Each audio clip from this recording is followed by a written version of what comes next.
Tidak banyak yang tahu bahwa kawasan perdagangan Jalan Bogor di kawasan Medan Kota 100 tahun silam bernama Jalan Chong Yong Hien atau Chong Yong Hien Straat pada zaman kolonial Belanda. Siapakah Chong Yong Hien dan bagaimana nama beliau bisa disematkan sebagai nama jalan di Medan 1 abad yang lalu? Ini adalah sebuah kisah tentang seorang pria luar biasa, pengusaha yang telah memperjuangkan sepanjang hidupnya untuk mengembangkan sebuah kota pelabuhan kecil menjadi sebuah kota besar. Seorang filantropi yang perbuatan amalnya telah menyentuh hati ribuan orang.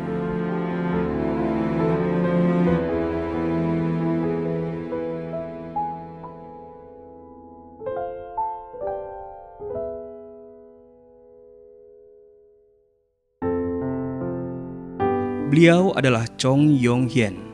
Chong Yong Hien lahir pada tahun 1850 di sebuah keluarga Hakka di kota Meissen, China Selatan sebagai anak kedua dari 8 bersaudara. Setelah masa peperangan berakhir di China, situasi kehidupan yang sulit menyebabkan beliau harus berhenti bersekolah untuk membantu ayahnya mencari nafkah, menjual beras dan barang-barang kelontong di pasar demi kebutuhan keluarganya. Sebagai seorang pemuda yang cerdas dan ambisius, Chong Yong Hien tidak dapat melihat masa depan yang cerah di kampung halamannya. Lalu beliau memutuskan untuk mencari kekayaannya jauh dari dataran China. Dia berkata kepada ayahnya, "Sebagai seorang pria, karena saya tidak dapat mengikuti ujian negara untuk menjadi bangsawan, maka saya bertekad untuk mengadu nasib walau hingga ke ujung dunia." Dengan doa restu dan iman yang kuat, pada tahun 1867, Chong Yong Hien yang pada saat itu berumur 17 tahun menumpangi sebuah kapal laut menuju Hindia Belanda. Setelah 20 hari berlayar mengarungi Laut China Selatan, beliau pun mendarat di Batavia. Selama 3 tahun dalam perantauannya di Batavia, Chong Yong Hien bekerja untuk seorang pengusaha sukses yang bernama Cheong Fat Se. Beliau mengelola toko majikannya berdasarkan kepercayaan, ketekunan, dan kehormatan. Oleh sebab itu, Cheong Fat Se sangat terkesan oleh rasa tanggung jawabnya dan mulai mengandalkannya hingga perlahan-lahan urusan-urusan bisnis di perusahaannya pun dipercayakan kepada Chong Yong Hien. Ketika ia berusia 20 tahun, Chong Yong Hien meninggalkan Batavia untuk menuju sebuah kota pelabuhan kecil di Sumatera Utara bernama Tanah Deli. Disinilah beliau melihat potensi untuk pembangunan yang besar dan memutuskan untuk memulai perusahaan dagangnya dengan tabungan yang cukup sebagai modal usahanya sendiri. Di samping usaha perdagangan, Chong Yong Hien juga berinvestasi di perkebunan tebu, tembakau, karet, dan produk agrikultur lainnya. Usaha-usahanya mulai menghasilkan uang dan pada tahun 1878, beliau yang baru berusia 28 tahun telah mengukir namanya di Tanah Deli sebagai pengusaha yang sukses. Karena bisnis yang berkembang dengan sangat pesat, beliau pun mengajak adiknya yang keempat bernama Chong Yao Hien atau yang lebih dikenal sebagai Chong Afi untuk datang dan membantunya di Tanah Deli. Memiliki bakat bisnis yang sama dengan abangnya, Chong Afi pun menjadi pengusaha yang sukses dalam waktu yang singkat. Dengan bantuan sang adik, bisnis Chong Yong Hien berkembang dengan pesat. Di samping bidang perkebunan, Chong bersaudara juga berkecimpung dalam usaha pembangunan real estate dengan membangun perumahan dan pertokoan. Dan dengan bantuan pengusaha Tionghoa lainnya, mereka berhasil mengembangkan pusat bisnis di Medan yang dikenal sebagai Kesawan. Selain kecakapan mereka dalam berbisnis, kepedulian sosial Chong bersaudara juga tidak dapat diremehkan. Walaupun mereka telah memperoleh kekayaan yang luar biasa, Chong bersaudara tetap berperilaku dengan penuh etika dan bersikap gigih menunjukkan sikap pluralis terhadap semua kaum di Tanah Deli. Chong bersaudara juga terkenal sebagai tokoh yang dermawan dan gemar beramal. Mereka kontribusi melalui kegiatan sosial dan budaya. Salah satu harapan Chong bersaudara adalah supaya semua lapisan masyarakat bisa menganut agama atau keyakinan yang benar. Oleh sebab itu, mereka memberi sumbangan untuk membangun berbagai tempat ibadah seperti vihara dan masjid.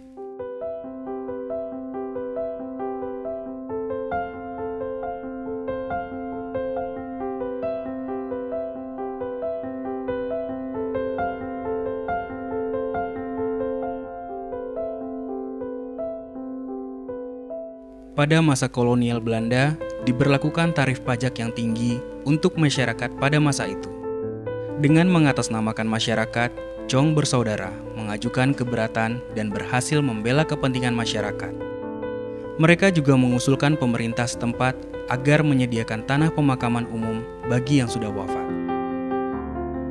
Chong bersaudara juga memberikan sumbangan dana bagi pembangunan sebuah rumah sakit bernama Chion Ien di Medan, yang menyediakan penampungan bagi orang-orang terlantar tanpa membedakan suku, serta menyediakan obat-obatan gratis bagi kaum miskin, dan mendirikan rumah sakit khusus di Belawan yang merawat penderita lepra demi mencegah penularan penyakit berbahaya ini.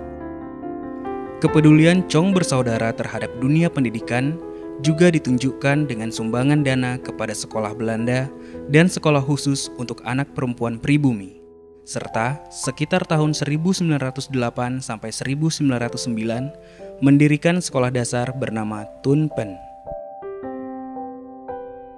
Karena sifatnya yang tulus dan diplomatis, perseteruan antara masyarakat Tionghoa dengan masyarakat Melayu sering ditengahi oleh Chong Yong Hien. Alhasil, pemerintah Hindia Belanda pun mengakui kontribusi luar biasa dari Chong bersaudara terhadap tanah Delhi, sehingga Chong Yong Hien diangkat menjadi mayor. Dan jalan yang tadinya bernama Mayor Straat atau Jalan Mayor pun berganti nama menjadi Chong Yong Hien Straat atau Jalan Chong Yong Hien untuk menghargai kontribusi beliau.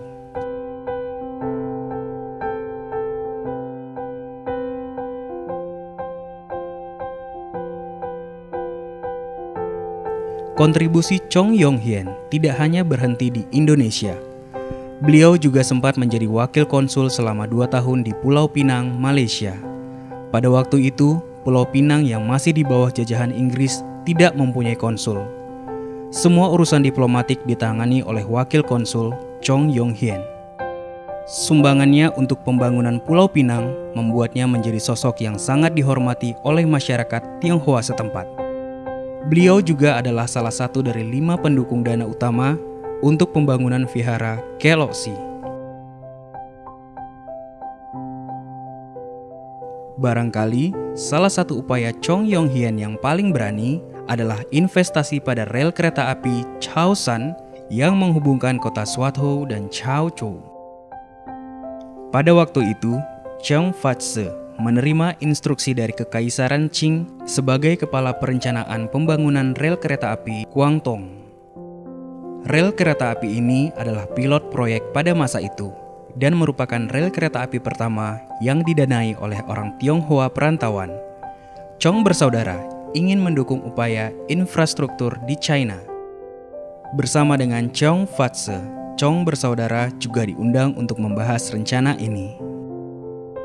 Panjang kereta api ini adalah 42,1 km. Selain mengangkut penumpang, rel kereta api ini memiliki peranan yang penting dalam mengangkut puluhan ribu ton barang setiap tahunnya. Bukti kontribusi dan peranan penting Chong Yong Hien untuk dinasti Qing dapat dibuktikan dari hadiah-hadiah ulang tahun ke-53 Chong Yong Hien yang diberikan langsung oleh permaisuri dinasti Qing. Hadiah yang diberikan meliputi kaligrafi show yang berarti panjang umur dan lukisan bergambar bunga peony.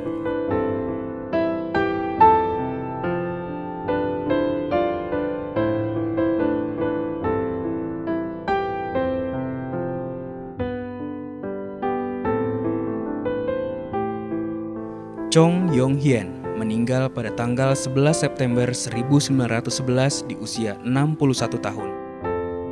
Persemayaman jenazah dan upacara pemakaman Chong Yong Hien dihadiri oleh ribuan pelayat dari segala suku dan kebangsaan. Ribuan penduduk Medan berkumpul di jalan-jalan antara rumahnya di Kesawan dan tempat peristirahatannya yang terakhir di Taman Maurong Kebun Bunga di Jalan Kejaksaan.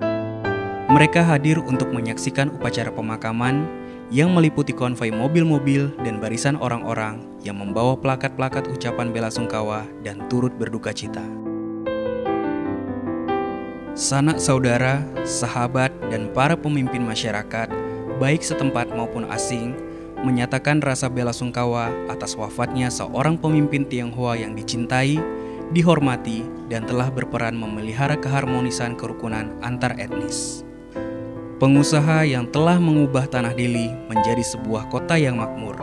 Seorang pria yang membela hak-hak kaum yang kurang beruntung, membangun sekolah, rumah sakit, dan beragam tempat beribadah.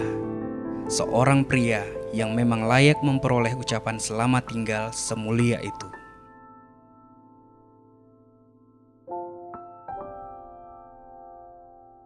Setelah Chong Yong-hien, putra tertuanya Chang Pu-ching, melanjutkan bisnis dan kegiatan sosial ayahandanya, perusahaan Chongli milik ayahnya kini diurus dan dikembangkan oleh Chang Pu-ching. Mengikuti jejak almarhum ayahnya, Chang Pu-ching juga menghabiskan waktu dan sumber dayanya untuk membantu orang lain.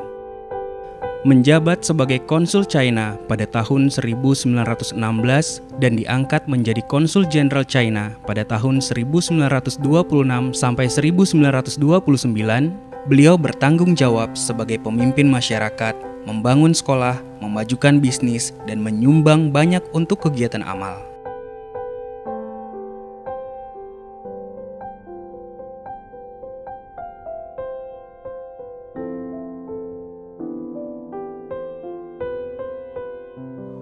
Oleh sebab itu, beliau menerima banyak penghargaan dan gelar dari pemerintah maupun masyarakat. Karena beliau dapat berbahasa Belanda dan Melayu, beliau menjalin hubungan yang baik dengan pejabat sipil dan militer Hindia Belanda di daerahnya dan juga berteman dengan Sultan Delhi.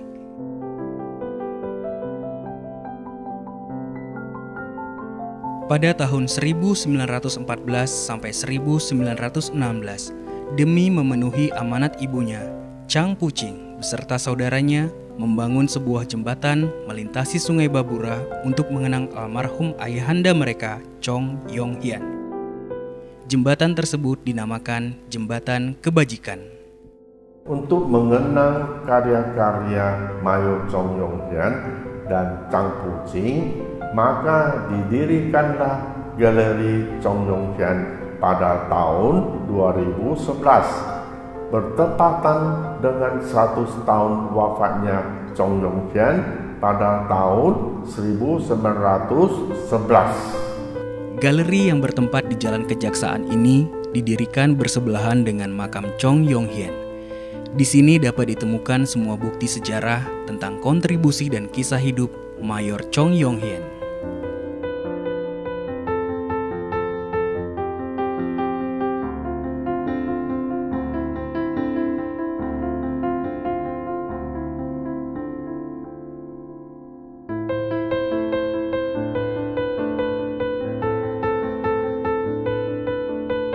Semangat filantropis Mayor Chong Yong-hien masih dipelihara hingga saat ini oleh cicit beliau, Pak Budi Harjo Chandra.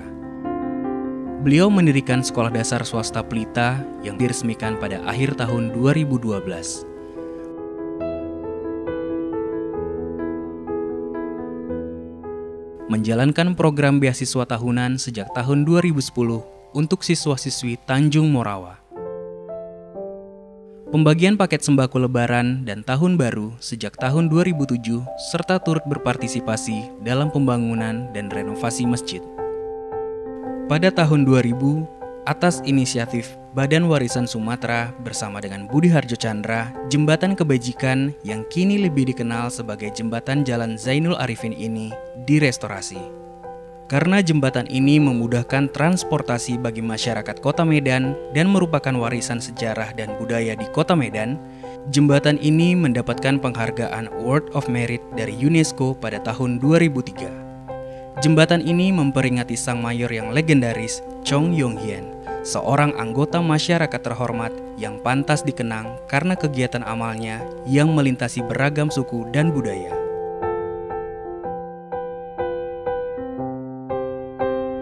Tujuan diceritakan sejarah leluhur supaya para generasi muda selalu memperjuangkan apa yang telah dicapai dan semangat ini terus tetap terpelihara dan hasilnya dapat dinikmati selamanya, terutama oleh anak cucu kita.